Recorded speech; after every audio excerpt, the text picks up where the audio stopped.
हेल' लोगोफोर बे समाव जोङो नुनो मोननाय जादों भारत नाङैनो माखासे गोदान रायजोफोर एबा स्टेटफोर दानायनि जिहेतु आराव बेखौ जोङो ससियेल मिडियानि गेजेरजों नुगासिनो दङ। नोंथाङाबो नुदों जानांगौ।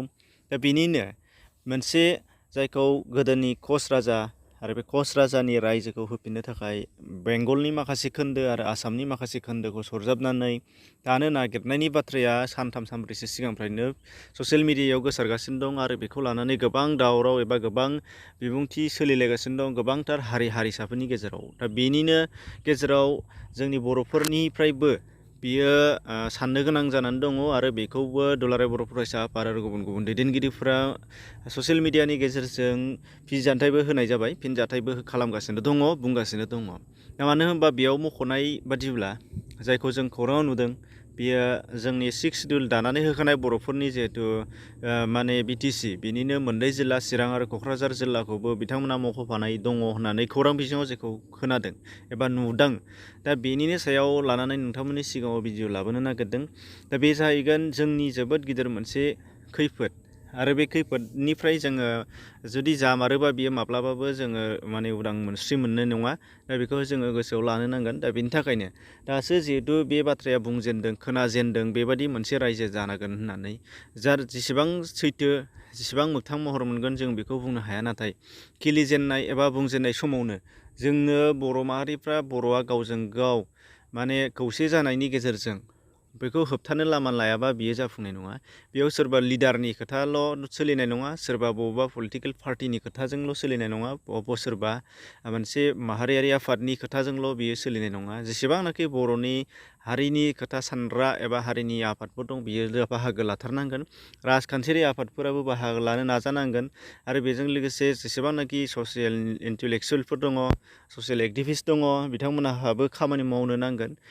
रायजोखौ बुथुमनायानो जा एबा सरकारखौ नारसिननायानो जा एबा जोंनि गेजेराव खौसे लाबोनो नाजानायानो जा, दा बे मोनसे गासैबो बिथिंखौ जोङो मावनांगोन। थुनलाइगिरि, रायथाइगिरि गासैबो बिथिंमोनहाबो मावनो नांगोन। बेयो फिन मोनसे जांख्रिखांनाय जानो नांगोन, नङाबा जोङो बेनिफ्राय बारग'नो हानाय नङा। दा बेखौ जोङो नुहुरदों। नाथाय दा बे बेसेबा गिदिर मोनसे काहानि एबा जोबोद गिदिर मोनसे जाथाय दा जानो नागिरदों। दा बेखिनि समावहाय जोङो नुनो मोननाय जाबाय। नाथाय जोंनि ससियेल मिडियानि गेजेरजों गावजों गाव दावराव दावसि जानाय, जेखौ जोङो नाम मख'वा, नाथाय आरो दिनैल' जादों बेबो नंखाया। मानो होनबा गोबां बार जाबोगासिनो दङ। खायफा आफादजों आफाद, माब्लाबा दैदेनगिरिजों दैदेनगिरि बेबायदि जोङो जाबोबाय थानो नुखानाय जादों। दा बेखायनो दानि बे समावबो बेबायदि थासारियानो नुदों, जेराव सोरबा सिखाव, सोरबा गुन्दा, सोरबा माबा माबि बायदिसिना गावजों गाव बुंलायबाय थानाय आरो बे बुंलायनाया बारानिफ्राय बारा जालांगासिनो दङ। जाय समाव जोङो ज' जानायनि खोथा साननो गोनांमोन, जाय समाव जोङो सरकारनि हेंथायै जों गसंथानो गोनां जानानै दङमोन एबा खौसे जानायनि गेजेरजों गोनांथि दङमोन, बे समाव जों गावजों गाव बेबायदि गावस्रालायनाय एबा गावजों गाव गेसाव गोफोन गाज्रि जायखौ जोंनि समाजा एबा इयुन जोलैनि थाखाय मोजां नङा, बे बाथ्राफोरखौ जोङो सिखारबाय थानायखौसो नुनो मोननाय जादों। आरो दा बेखायनो जोङो खौसे जाग्रोनो नांगोन। दा बेखौ गारनो नांगोन। जोङो साफ्रोमबो दैदेनगिरिल' नङा, जायहा बुंग्रा बेहाथ' बुंफिनगोन। नाथाय बुंनायानो, सासे मानसिनि बुंनायानो बुंजाग्रानाव सौफैया एबा दुलाराय मानसिफोरनि गेजेराव सौफैया, बेयो मोनसे गिदिर बाथ्रा। दा बेखायनो बुंजाग्रानिफ्राय बुंग्रानि बाथ्राखौ फोसावनानै होग्रा बेबो मोनसे जोबोद दायनिगिरि आंनि नोजोराव। बेखायनो बेफोरबायदि बाथ्राखौ जोङो स्प्रेड खालामनो नाङा, फोसावनो नाङा, बेखौसो रिकुवेस्ट खालामनो नाजानाय जादों।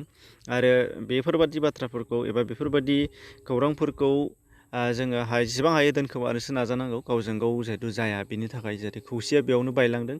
मानो होनबा जोङो नुनो मोननाय जादों आथिखालाव ससियेल मिडिया बाहायै जोंनाव 0% होनजानाय बुंजासै। फ्रायानो बाहायजोबसै। न'आव गंसे मबाइल नायो, बेखौनो जयै फेमिलियै नायो, खायफाया बेखौ गासिबो नुजोबो।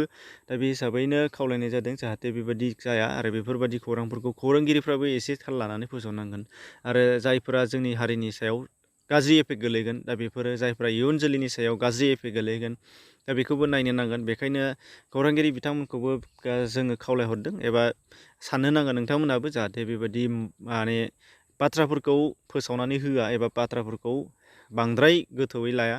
दा बेफोर सा साज्रां मानो होनबा दैदेनगिरियानो जा आफादजों आफाद नांलायनायानो जा जोङो बयबो मिथिगौ नुयो सायाव जेसेबां बुंगोन गावजों गाव सिङावबा सिरि जानानै थागोन मालाबा मोनसे आफादावनो थाहैगोन सिरि जानानै थालायगोन जेबो नङा सायावल' बुंगोन जेरै राजखान्थि बा बिसायख'थिनि समाव दावराव दावसि जायो नाथाय उनावहाय सिरि गावजों गावनो मोनसे सियारावनो जिरायो दा बेफोरबायदि आरो जोङो ओंखायनो बेफोरबायदि एसेग्राब माने बाथ्राफोरखौ जों सिरियास लानो नाङा रायजो राजाफ्रा जों जयैनो थानो नांगोन आरो नैबे जोबोद गिदिर मोनसे बाथ्रा साननो गोनां जानानै दंफैयोमोन जिहेथु जोंहा आथिखालाव भारतआव बर'फोरनि जिहेतु दाबि बे दाबि खालामनाय समाव जोंहा जिहेतु स्टेट बिदोंमोन बेयाव माब्लाबाबो स्टेट जानायनि पलिसि गैला बायदिसिना गैला होननानै जोंनिया बड'लेण्ड बिनायखौ जिहेतु होबथानानै दंमोन दा बेनि उनाव नाथाय दिनैहाय बड'लेण्डनि सुक्ति मोनसे जाखांनायनि उनावनो फिन दिनैहाय मानो बेबायदि खोथा बुंखारफिनखो दा बे मोनसे जोबोद गिदिर साननो गोनां बेखायनो जोङो गावजों गाव जानायनि अनगायै हायोबा मालायखौसो जों बुथुमनांगोन सरखारखौ नारसिननो थाखाय